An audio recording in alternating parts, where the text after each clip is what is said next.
Welcome into the Dad Verb Podcast, where we chat about fatherhood from the lens of parenting from the lens of a dad. You know, I can't even get the tag right, man.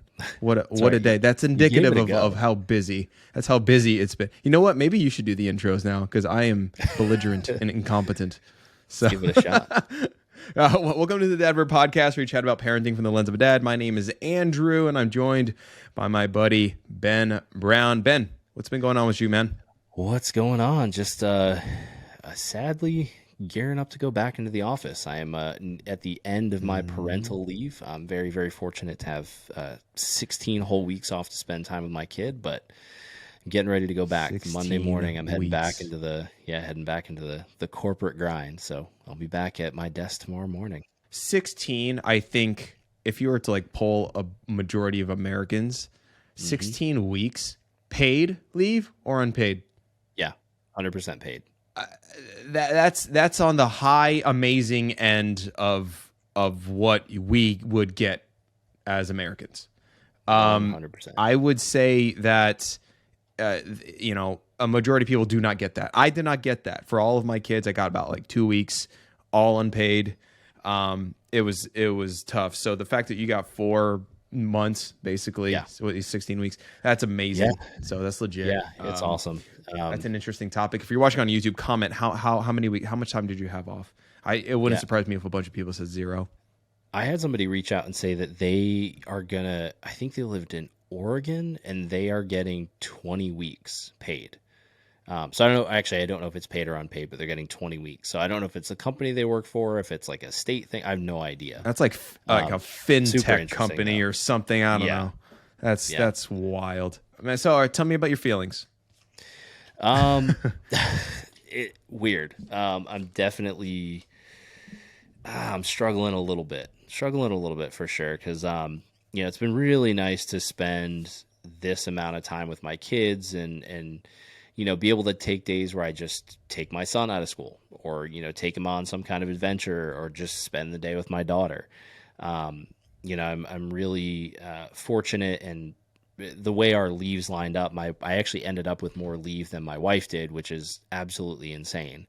But that means for the last month, and this was for both of our kids, for the last month, I've been home by myself with our infant,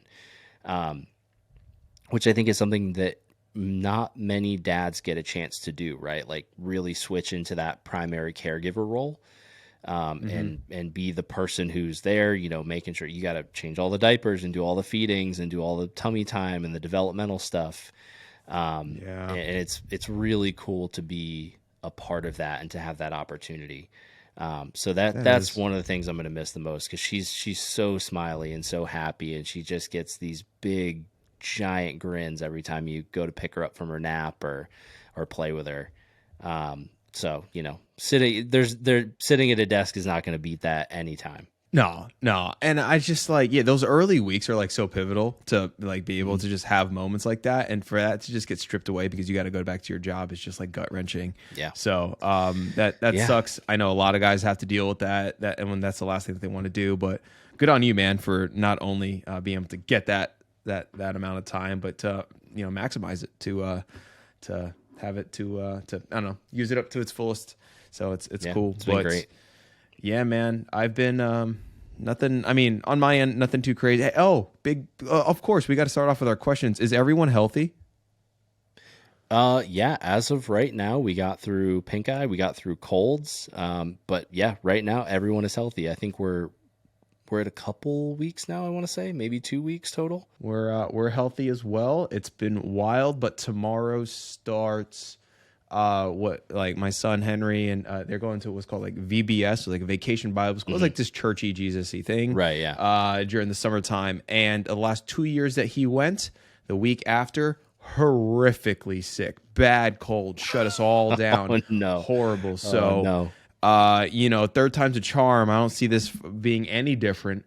So and that's the thing. Like you just got through the school year, you got through winter time and all that, where it's just sick. Summertime is the time that this should be the break from the viruses and the flu and everything, but nope. It hits you. So hopefully my fingers crossed that we don't get that, but you know, well, I don't know. We've got a bad streak going, so it would not surprise me if we get shut down after this week. Yeah, it's just been. I'll be thinking about you guys. I'll be sending some good vibes your way. Thanks, man. I mean, we need it. But yeah, dude. Otherwise, there's been nothing new going on. We've been enjoying FC Dallas pro soccer games. We've been playing a lot of Bakugan and Beyblades, and just the kids are home, so we're just playing and having fun and doing outdoor activities. And that's kind of what we're going to be talking about in this episode. And one of the comments that we got at the end, someone submitted it through Spotify, so appreciate that. Someone left a review and then asked a question. They ask very specifically here. Let me just go ahead and pull it up. Can you do an episode about your favorite weekend activities to do with your kids, both at home and out and about? And that was submitted by Gears MT. So I think that's what we're going to talk about today. Just family activities. We're going to be, entering into summer. If you haven't already entered into summer, if you have school age kids, this is the time that you're like, okay, I really got to buckle down and figure out activities now because my kids are not in school. So we're going to talk about that. And I will say before I'll kick it off to Ben to start, this is something that I'm probably going to be leaning into content-wise on Instagram, Reels, and YouTube Shorts in the foreseeable future, in the short term, the next few months. Just talking about activities, things to do with your toddlers, things to do with your kids, fun toys and things to pick up, and travel, this and that. So just a heads up, that's probably going to be the focus. And I bet I wouldn't surprise me if Ben had that on his focus on his socials as well. But Ben, I'll kick it off to you. What do you have? Yeah. So I think, there's definitely going to be a bit of a difference between what Andrew is doing with his boys and with Sienna. Well, actually, probably Sienna's correct. Very, very close to what we're doing with our youngest as well. But for us, I mean, I think we really like to focus first and foremost on family time. So when we hit those weekends and everybody's been working, we do our best to try and slow down. So mornings are usually pretty slow. We really like to cook, and my son likes to help me cook. So he's kind of like my little prep buddy. So he's going to be 3 here in August. So cool. He has, we're kind of teaching him basic knife skills and basic food prep and really just getting him in the kitchen, teaching him how to cook things. Yeah. Do you have one of those stools? Do you have one of those stools? Yeah, we that, have he can elevate himself?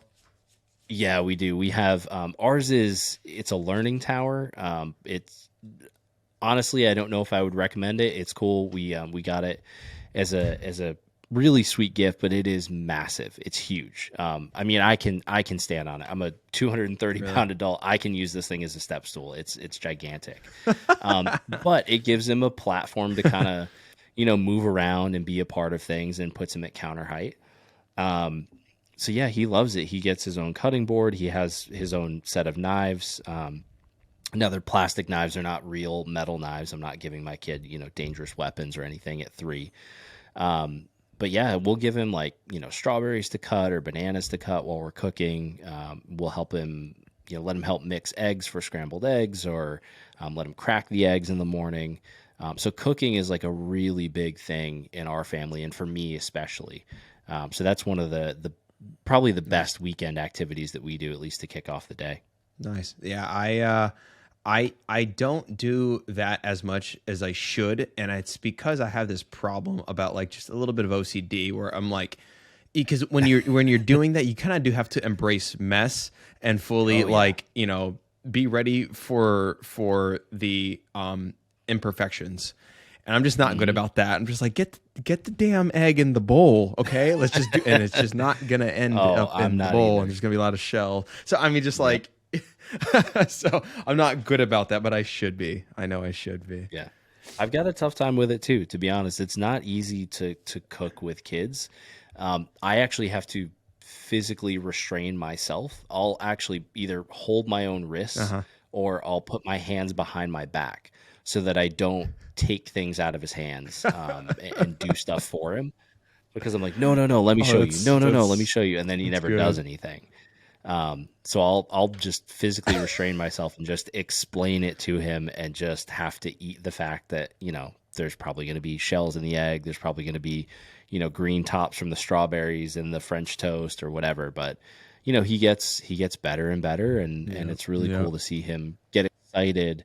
And I think it's something that, especially boys, they should all know how to prepare their own food, and how to cook. It's really such an important life skill they need to develop for sure. I mean, I'm talking to you right now, and you got me like thinking, like, you know what, my own, I don't know how to say it, my own like OCD or my need to be perfect all the time. It's holding them back, and what they can experience in that regard. So I do need to be better about that.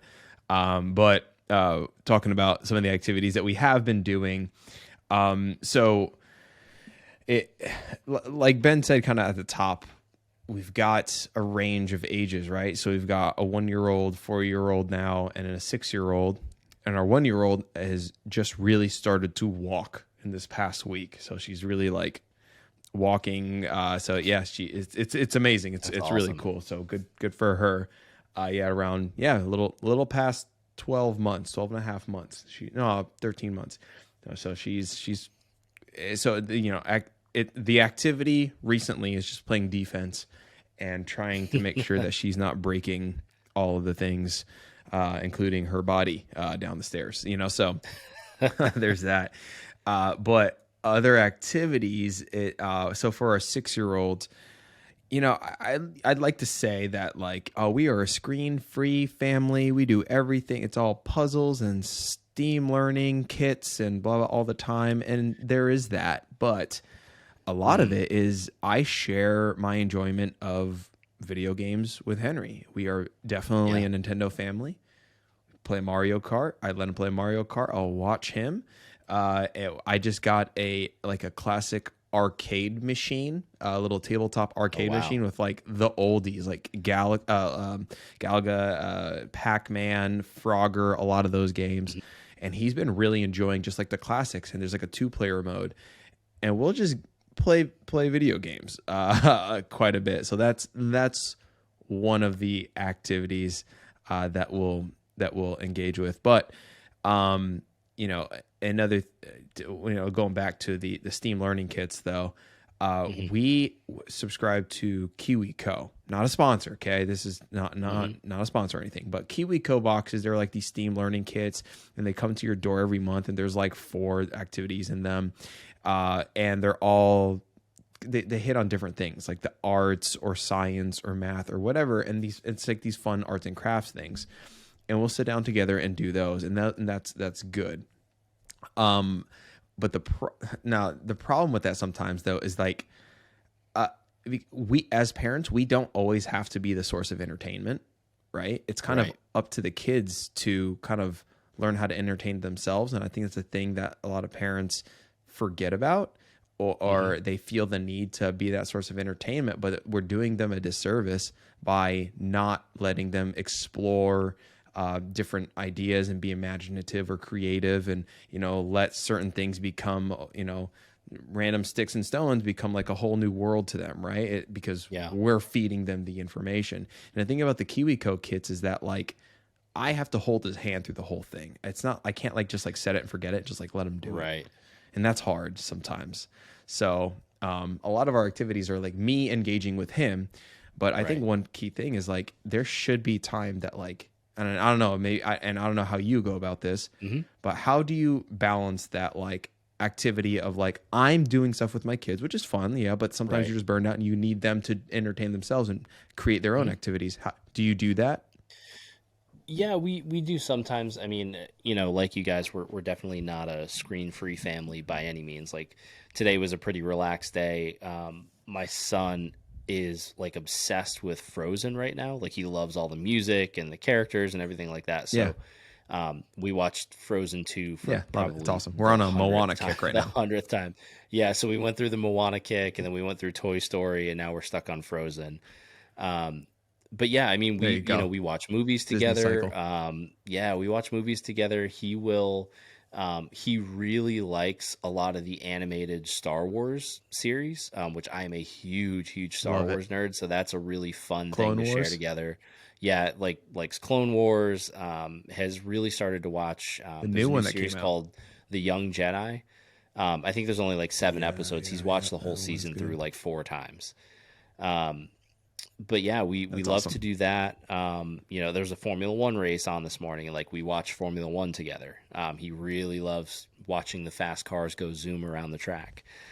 So that's a lot of times like early morning entertainment might be a movie or a show or something where we're engaged together. But as far as letting him entertain himself, I think we do a lot where he doesn't have a screen, but we're not necessarily engaging with him, where he'll go pick a toy and play a game.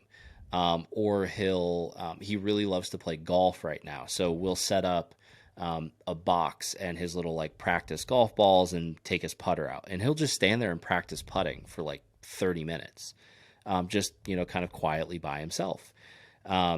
So I think it's really good to maybe introduce your kids to different activities, different ideas, using their imagination and kind of how to play games, and then allowing them to do it themselves. But a lot of that has to do with, we kind of have to, as parents, I think, not helicopter, right? Like, I have a really hard time not knowing what my kid is doing all the time. Like, I'm always asking, Lincoln, what are you doing? Lincoln, what are you doing? Lincoln, where are you? Like, trying to make sure he's safe.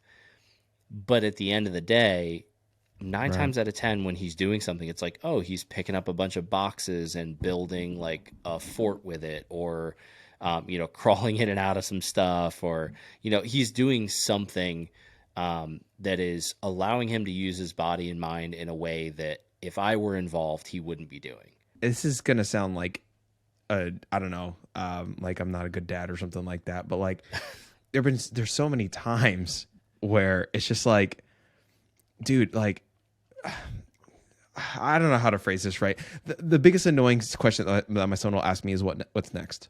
What's next? What's next? What's next? Mm-hmm. Particularly my 6-year-old. Mm-hmm. My 4-year-old is fine. He's on autopilot. He could play by himself all day.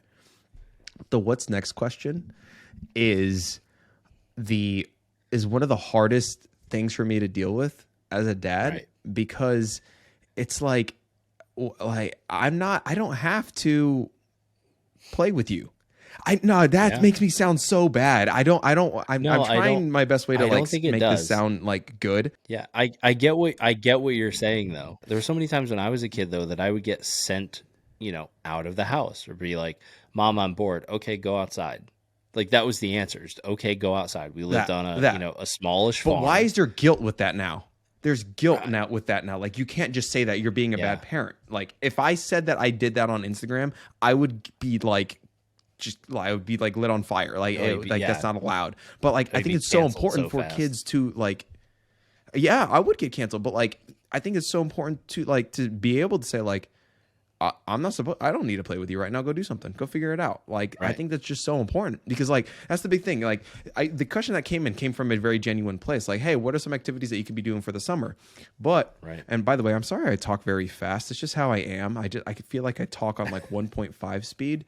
I should slow it down. I'm sorry. Ben has a much better cadence than I do.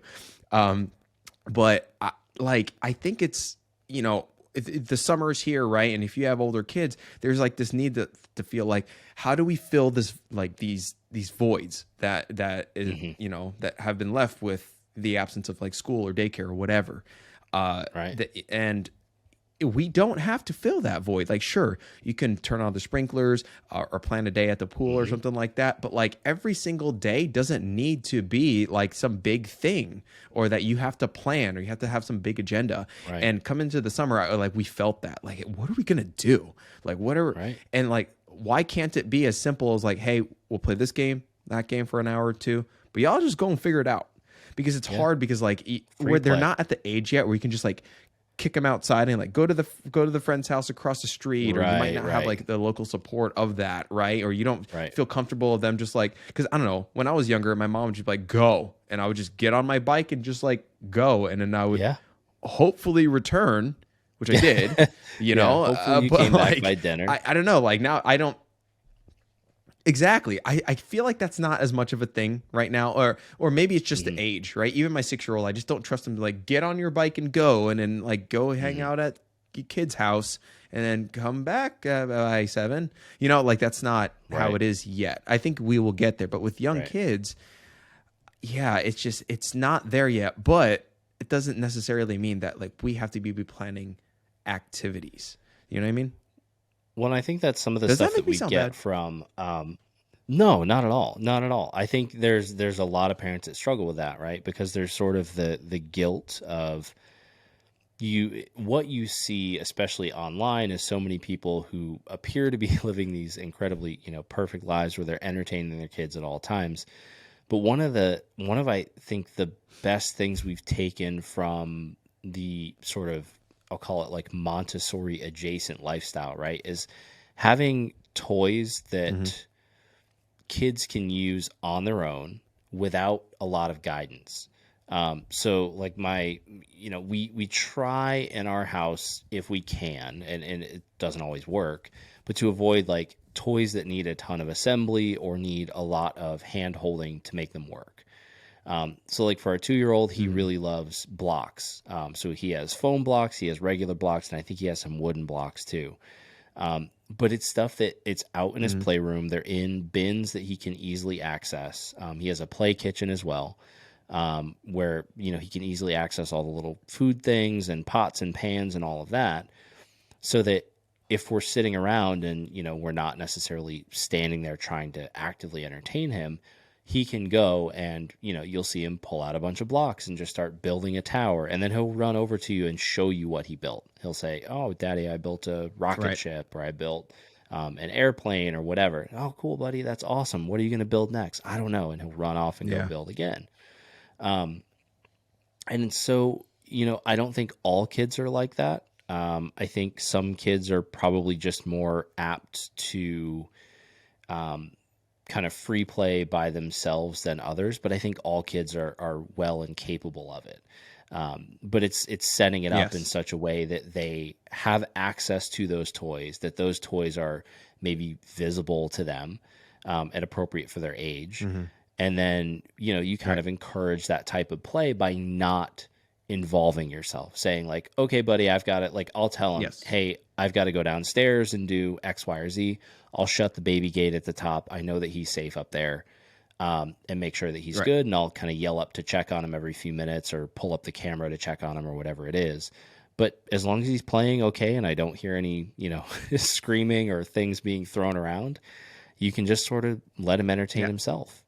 Then this is, if you're listening, this and you're unfamiliar with the whole concept of Montessori, what Ben just laid out is very much in line with kind of Montessori at home practice, where you set up what's called like a prepared environment, or like a yes space, where everything is easily accessible for them, and they are basically given every opportunity to engage their creativity or their imagination with very particular set of toys, right? Like the ones that he just laid out. And then he also, like Ben said, he'll just kind of close the gate. He knows he's safe, and he doesn't intervene in their play, right? And that's kind of like another thing where no unnecessary help is given. Where you might want to be like, you should actually stack it like this instead, or whatever. Like let them do them, and let them explore their own creativity, and just let them have their freedom. And Ben made one good point though, where you said that like some kids are just good at it, but some some aren't, and that's what's tough about our kids. Like my middle child, Colin, he is very good at playing with toys. Like he's a kid, right? He plays with blocks. Right. He likes to build. He has these magnet tiles that he absolutely loves. He likes building rockets with his magnet tiles, and he just builds and plays, and you can hear him like playing with cars, like vroom vroom zoom, like what a kid in a movie would be doing stereotypically is like what he does. Henry is not. He like, it's so weird. Like he doesn't know how to play with toys, and we've sunk like thousands of dollars worth of like toys, just things that like, this will work. And he just doesn't. He doesn't. And like for Christmas, it's always a struggle because it's like, it'll entertain, whatever we get him will entertain him for 3 days max. And then it's like the question that I said earlier, what next? He is very much driven by experience and our engagement. And I'm like, did we do something wrong where we're like, we overfed him to the point where it's like, oh, he can't fend for himself? No, I think he just came built the next thing. Yeah. He's just like, well, okay, I figured this out. What's next? I figured this out. What's next? It's like, it's sort of this easy board where he doesn't like a lot of repetition. Like, does he enjoy repetitive tasks, or like, it's like once he's done and he's figured it out, he's like, okay, what's the next thing I need to do? Yeah, exactly. And I would say he's an advanced kind of a kid where like, he's like, he got like, for kindergarten, like he was, like literally perfect marks across everything, like advance in math, advance in reading, a good, like, so I don't know if we're like not challenging him enough, but like, I don't know, but I could already tell with Colin, like Colin is not going to meet those standards, but he's extremely creatively minded and he's very, so there's different strengths and weaknesses, right? But with Henry, like, but I don't know, Henry has taken to sports, right? He watches full NFL games from beginning to end. Like, and I'm not saying that like, oh, like he like, no, I'm saying literally from kickoff to the end of the game, he will sit there and watch a full 4 hours of football. And as he's watching it, he'll have his football, he'll put on these helmets, and then he'll go back and forth and play. And he's very sports driven. He could care less about magnet tiles and Legos or whatever, but he will play basketball and just like or kick a soccer ball at the baby gate, because the baby gate is the goal. He'll just kick it at the baby gate for an hour, 2 hours at a time. But I feel like sports are like a very tangible thing, right? Like there's an end goal. Yes. There's like literally there's an end goal. There's, I need to score. I need to do this. These are the rules. This is it's very sort of cut and dry, but there's constant movement and action, right? There's always something happening. Whereas that's true. I feel like with magnetiles and blocks and things, it kind of depends on your kid, because some of those are very open-ended. And it's like, okay, there's not an end goal with magnetiles. It's like, the goal is not to build a train or build a rocket or build a snowflake. It's just build whatever pops into your head. How do you make that go from your brain to reality? And that's a very, that's a very kind of different experience for kids than I think like a sport is. And there's a lot of kids that are very creatively driven that are not driven by sports and end goals and all of that. They're just like, no, I kind of want to go with the flow and just figure stuff out and just sort of see what comes to me, versus like, no, I need parameters and rules and what am I supposed to accomplish? I think that's really interesting to see that with your kids.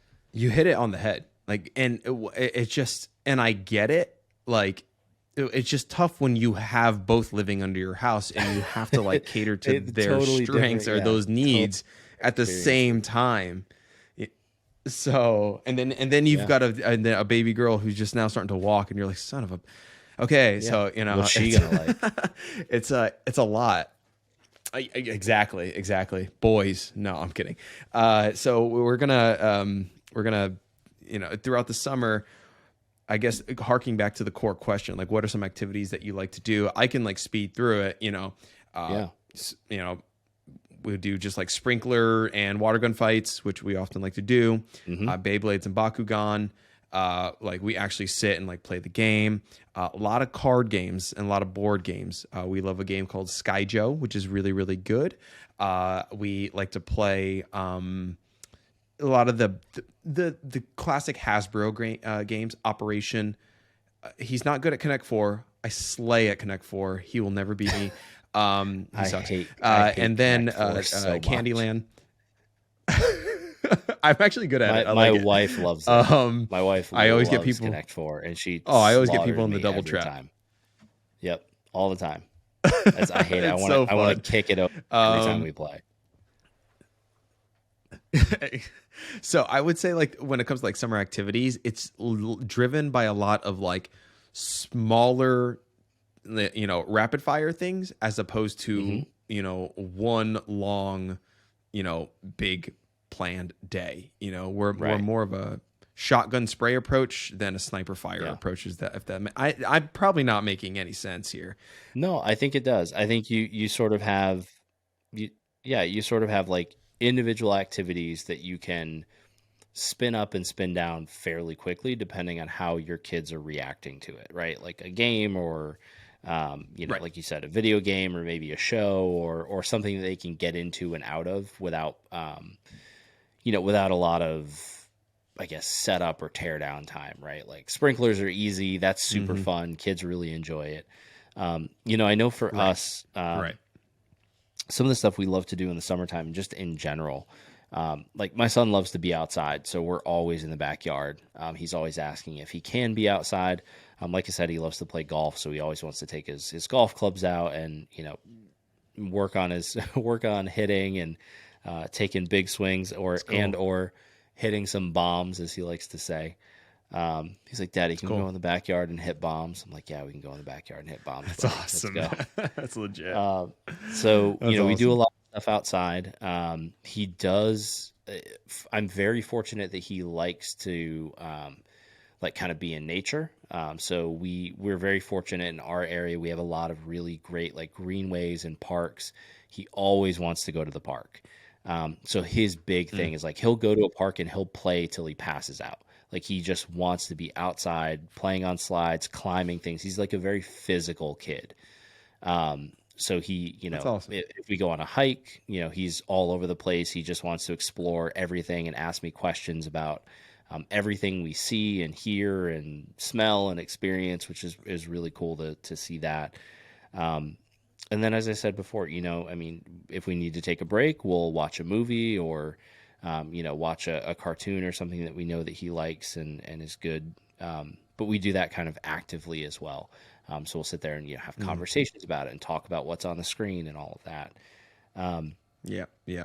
But for him, like I said, he's very physically driven. So he's very much like a boy. Like he wants to play with sticks and rocks and he wants to wrestle and he wants to do all that kind of stuff.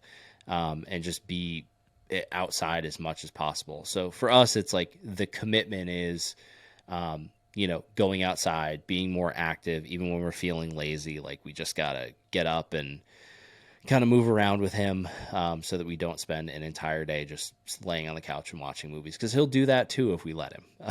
But eventually it'll lead to him having some sort of meltdown. Yeah. So like we will often plan like big, like I said before, some bigger things. Like we'll go to the Dallas Zoo. There's places like Pinstack, which is like bowling. There's a Crayola experience. And there's different things like that. And sometimes it'll be like that, or like sporting events. That's kind of the new thing that we've added to the arsenal. Which has been fun. Even just like G League teams or minor league baseball teams, like that's a fun experience for the kids. So when it comes to activities, that has been things that we've pursued, more, in particular the sporting events. That's been really cool for the boys. But again, offsetting that with a blend of games, slip and slides, just harking back to those types of things. And then, not feeling guilty about just good old fashioned movies and screens and all that. So it's a blend. It's, it's a mixed bag. So unfortunately, I personally can't really give a direct answer to that question just because of it's an ever, we've got different moods, different ages, different interests. So you kind of just have to go with the flow. And that's just how it is, man. I think the biggest thing is just don't feel guilty. Yeah, don't feel guilty about it. And one thing I want to bring up too is, and this is, I've been reading this book recently called Hunt, Gather, Parent, which is about essentially the author has a very, very challenging daughter. I think she's like 3, and it's like she hits, she screams, she's very, very difficult. And this woman goes on this sort of this exploration of how ancient cultures raise their kids. So she goes to Mexico and meets with, I think it's basically a Mayan descendant culture, and how they raise these incredibly like helpful children. And then she goes through several other cultures, several other indigenous cultures about like how they raise their children and why are they helpful and what is the difference, right? So she's like, I spend all my time taking my daughter to kid-focused activities, right? I'm taking her to gymnastics, I'm taking her to friends' houses, I'm taking her to birthday parties, we're doing all these things.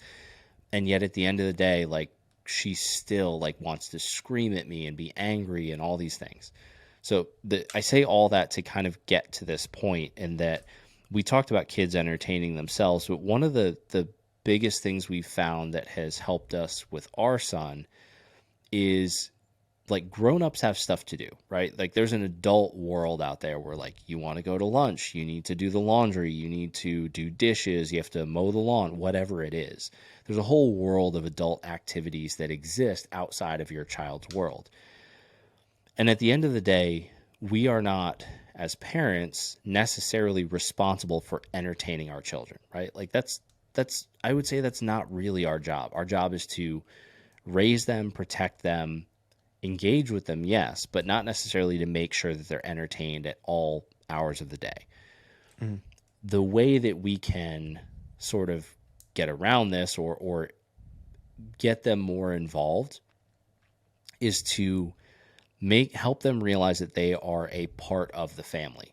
So we talk about like summer activities or just day-to-day activities. Like your kids are ultimately a part of the family, and they can and should share some of that responsibility, right? So if you're doing things like doing the laundry, doing the dishes, cooking, feeding your animals like dogs and cats, whatever it happens to be, taking out the garbage, whatever it is, think of ways that you can involve your kids in that, because that to them is almost as entertaining as, sticking them down in front of a movie.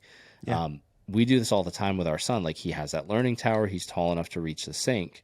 And it's something we've started really incorporating. So if we're doing dishes and he's with us, we'll stand there and say, okay, we're going to open the dishwasher. You are going to put all the plates into the dishwasher. So he'll stand there at 2 or 3. Oh, Mommy, where does this one go? All right, why don't you try to put that there? Okay. And he'll put it there. Mm-hmm. Mommy, where does this one go? And we'll explain, okay, these things go here, this goes here. This is where all the silverware goes. And he just sits there and smiles and wants to be a part of it.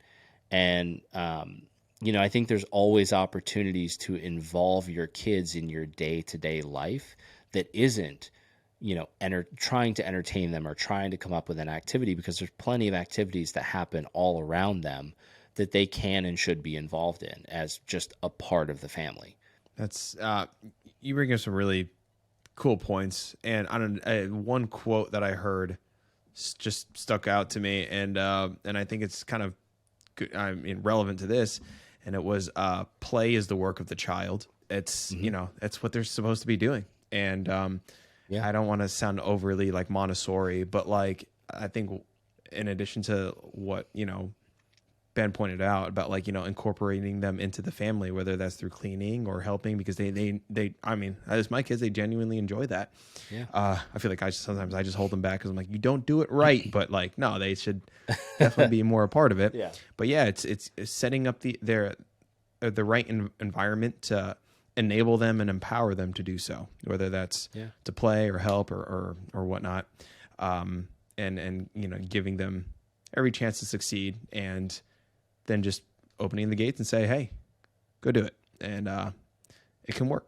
So anyway, I think we can kind of close this out here, because I know Ben's got it's got the first day of school vibes, because he's going back to work early in the morning tomorrow. And I have, it looks clean behind me, but I have the horrifically dirty office I need to get ready for my Monday. I like to reset, and there's just like lights and gear everywhere, and there's just so much to tackle. So I think it's time for us to kind of like wind it down. But any last thoughts before we close out, man? No, I thought it was a really good conversation. Hopefully this helped our person who asked the question. Again, don't think you need to entertain your kids all the time. Let them free play. Let them be bored. Boredom is not a bad thing. It might be annoying for you for a while, but eventually they'll figure it out. They're kids. They're smarter than we give them credit for. Boredom breeds creativity, guys. Thank you guys for listening. If you found this entertaining and you want to leave us a message, please go ahead and leave us some of those comments on Spotify or Apple or wherever. And if you're watching on YouTube, please leave a comment down there. We really appreciate those. We read them, even though we don't always respond to them. We do read them. So thank you for listening, and we'll catch you in the next one. Peace.